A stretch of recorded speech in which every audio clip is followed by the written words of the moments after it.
So John Gould describes in his book several ways of carrying your gear if you are going to camp afoot.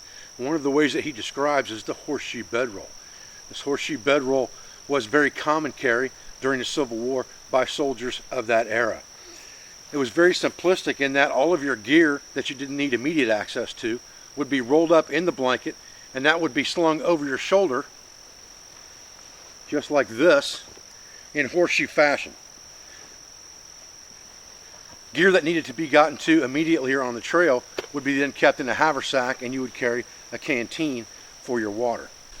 So let's look at this bedroll in more detail and understand that it was tied together basically with 4 pieces of cordage, generally made of cotton or hemp in the period, and those pieces of cordage could further be utilized after they were taken off if you were carrying some type of canvas or tarp to make shelter as well.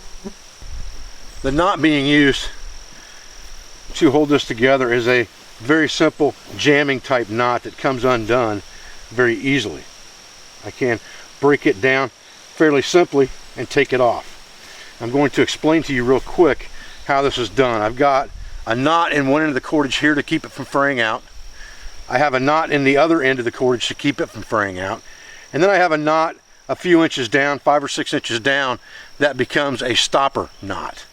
And what I do is I take this cordage and wrap it over the top, and here's my stop knot. I tie another overhand knot in that cordage and place this through that overhand knot. When that is cinched down tight, it will then pull this stop knot into the other one here, just like this, to prevent it from coming out, and creates a binding slip knot or a jam type knot. And then I can come over the top with the 2 tails and tie a square knot. And at that point, I'm ready to go. And it's very easy to get undone when the time comes. Once the ropes were removed, the bedroll could simply be stretched out on the ground and unrolled. This. A large, fairly thick wool blanket like this queen size blanket would have given the traveler great advantage, not only for sleep gear but also for outerwear. He could have wrapped up in a queen size blanket to give him multiple layers covering his body to trap the body heat and give him better insulation on a cold night. The norm, however, would have more than likely been a thinner wool blanket of twin size like this one, or possibly 2 if he had the means. This is a typical Civil War era style wool blanket. One great camping improvement that happened during the Civil War was when Goodyear patented its process of vulcanization for rubber. Goodyear made many blankets during the Civil War called the gum blanket or the rubber blanket. And their process allowed them to take a piece of canvas, like 6-ounce canvas, and impregnate that canvas with rubber to create what was called the rubber or the gum blanket. It was a 5x7 piece of canvas generally with a few small grommet holes in it that could be used for a shelter, a ground cloth, or a makeshift poncho type device. And some of these were even made into ponchos, and some of them were cut down. Many soldiers would carry 2 of these if they had the means. The gum blanket became a very useful and standard carry item for many campers and trampers for many years after the Civil War. There are writings in Horace Kephart's book over 50 years after the Civil War speaking of the usefulness of the rubber blanket. The further contents of the bedroll described in Gould's book would not be much different than what was carried by the 18th century hunter or traveler.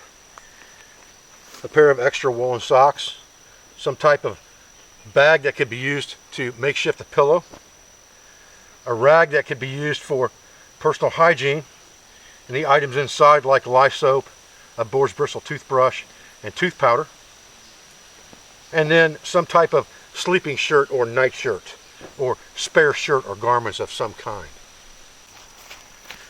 When John M. Gould speaks of rolling up the blanket roll in his book, he talks about the possibility of needing 2 people. If you roll from the middle a couple rolls and put your knee on the blanket, and then roll the ends in like this, switch knees and roll the end in again, I find that that works fairly well to secure the blanket roll. I generally will roll in one side of my blanket here like an envelope, and then complete the roll and make sure that everything is nice and tight.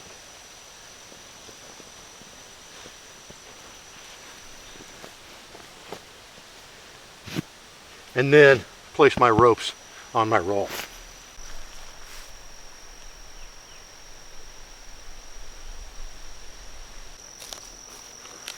One thing that's very important for us to understand and look at as we gain our doctorate in woodsy knowledge is understanding the story behind the story. We need to look at the writer that has written the book that we're reading and understand his mentality when writing that book.